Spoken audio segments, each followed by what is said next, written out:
بات ہے وہ یارو میں قرآن پڑھ کے سناتا ہوں، میں بخاری پڑھ کے سناتا ہوں، میں مسلم پڑھ کے سناتا ہوں، میں ترمذی، میں نسائی، ابن ماجہ، ابو داؤد، حاکم، قسطلانی، اسقلانی، سیوطی، بیہقی، طبرانی، قاضی عیاض، ابن حجر مکی، علامہ آلوسی، فخر الدین رازی، قاضی ثناء اللہ پانی پتی، مولانا مودودی، ابن ابی حاتم، فخر الدین رازی۔ اور میں قرآن اور حدیث پڑھ کے سناتا ہوں، مولوی صاحب کہتے ہیں گستاخی نہیں سمجھ رہے۔ اور میں تو جسٹ ریڈر ہوں، میں تو نقال ہوں، میں تو قاری ہوں مولوی صاحب۔ اگر میں پڑھنے والا گستاخ ہوں تو لکھنے والا گستاخ کیوں نہیں؟ اور ان کی علمی قابلیت اتنی ہے، مجھے جملہ کہنے دے، ان کی اوقات اتنی ہے، ان کی حیثیت اتنی ہے کہ 2 منٹ یہ ٹک نہیں سکتے میرے سامنے۔ یہ چیلنج کر رہا ہوں، چیلنج کر رہا ہوں، نیچے سے لے کے اوپر تک ایک ایک کا نام لے لے کے میں نے چیلنج کیا۔ میں نے کہا مولوی FIR نہ کٹوا، پرچے نہ کٹوا، ہاتھو برہانکم ان کنتم صادقین، سچا ہے تو دلیل لے کے آ، دلیل لے کے آ، دلیل، ایویڈنس لے کے آ، برہان لے کے آ، ریفرنس لے کے آ، تو آ تو صحیح۔ اور اوقات ان کی اتنی ہے اکمل شاہ جی، ہائی کورٹ کی پہلی پیشی پہ ان کی بولتی بند، علم گیا۔ یہ گھر میں بیٹھ کے جو بڑھ کے مارتے تھے وہ لال سے لے کے پیلی مسجد تک سارے اکٹھے ہو گئے۔ جج نے پہلا سوال کر دیا، جج نے کہا طارق محمود باجوہ حافظہ اللہ تعالی، ہائی کورٹ کا جج، اس نے کہا بھائی کیا گستاخی کی قادری صاحب نے؟ ورڈنگ بتاؤ، گستاخی بتاؤ۔ جی ان پر کراچی پہ بھی FIR ہوئی تھی۔ انہوں نے کہا یہ کراچی کو چھوڑو، اس کی بات کرو، وہ پنڈی والی پہ بات کرو۔ جب اہل بیت کا ذکر کرتے صحابہ کی گستاخی کرتے ہیں، جج صاحب نے کہا کیا گستاخی کی ہے بتاؤ۔ جی انہوں نے کہا جی فتح مکہ پہ جنہوں نے جان بچانے کے لیے کلمہ پڑھا وہ طلقاء تھے۔ کیا تھے؟ تو جج صاحب نے پوچھا یہ طلقاء کسے کہتے ہیں؟ تو کہتے جی وہی کہتے ہیں کہ طلقاء کا معنی ہے آزاد کیے ہوئے لوگ۔ تو جج صاحب نے کہا اس میں گستاخی کہاں ہے؟ وہ کہتے جی انہوں نے کہہ دیا جی طلاق یافتہ۔ تو جج صاحب نے کہا کہ طلاق یافتہ کبھی یہی معنی ہوتا ہے آزاد کیے ہوئے۔ گستاخی بتاؤ، کسی کو گالی دی ہے؟ نہیں۔ کسی کا نام لے کے لعنت بھیجی ہے؟ نہیں۔ کسی کی کردار کشی کی ہے؟ نہیں۔ تو جج نے کہا بیل گرانٹیڈ۔ نہیں سمجھ رہے۔ میں کہتا ہوں اللہ کے بندوں پہلے گستاخی ثابت تو کرو۔ اور یہ صرف 2 نمبری ہے گستاخی کا، یہ جو چورن بیچتے ہیں نا یہ فقط آل محمد کے غلاموں کے لیے، خود حضور کی بارگاہ میں گستاخی کرتے رہتے ہیں۔ ان کو حضور کی بارگاہ میں جو گستاخیاں ہوتی ہیں پتہ کیوں نظر نہیں آتی؟ ان کے پیر ہی وہ ہیں جو محمد کے گستاخ تھے۔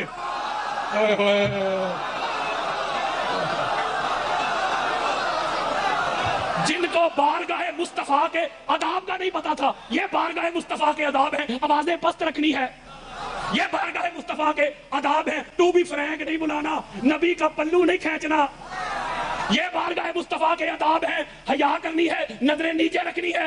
اور جب ان کے بڑے پیر محمد کے گستاخ تھے تو یہ بھی تو گستاخ ہی ہوں گے۔ اب میں ایک بات کرتا ہوں اپنے اہل سنت بھائیوں سے جو مجھے ابھی باہر بھی ملے۔ اہل سنت میں کہا جاتا ہے یہ 4 خلفائے راشدین ہیں، 4۔ کم سنی ہیں جو حسینی سنی ہے وہ کہتے نہیں 5 ہیں، وہ مولا حسن بادشاہ سرکار کو بھی شامل کرتے ہیں، لیکن اوورآل کہتے ہیں 4 خلفائے راشدین۔ بڑی خاص بات کرنے لگا ہوں۔ مولوی صاحب کہتے ہیں یہ جو پہلے خلیفہ راشد ہے وہ لوگ جنہوں نے ان کو نہیں مانا، ان کی بیعت نہیں کی، وہ مرتد تھے۔ نہیں سمجھے؟ بے شک صحابہ ہی کیوں نہ ہو، مالک بن نویرہ رضی اللہ تعالیٰ عنہ صحابی رسول ہے، بندہ چھوٹا نہیں۔ وہ پہلے دور خلافت میں خالد بن ولید کو بھیجا گیا، جا کے ان کا سر کاٹ دیا، سر چولہے پہ رکھ کے کھانا تیار کیا گیا۔ آگے اور بھی بڑا کچھ لکھا ہے، وہ چھوڑ رہا ہوں، نہ جانے کون مار دے کافر کہہ کے شہر کا شہر ہی مسلمان بنا پھرتا ہے۔ یہ کیسا دستور زبان بندی ہے تیری دنیا میں، یہاں تو حق کہنے کو ترستی ہے زبان میری۔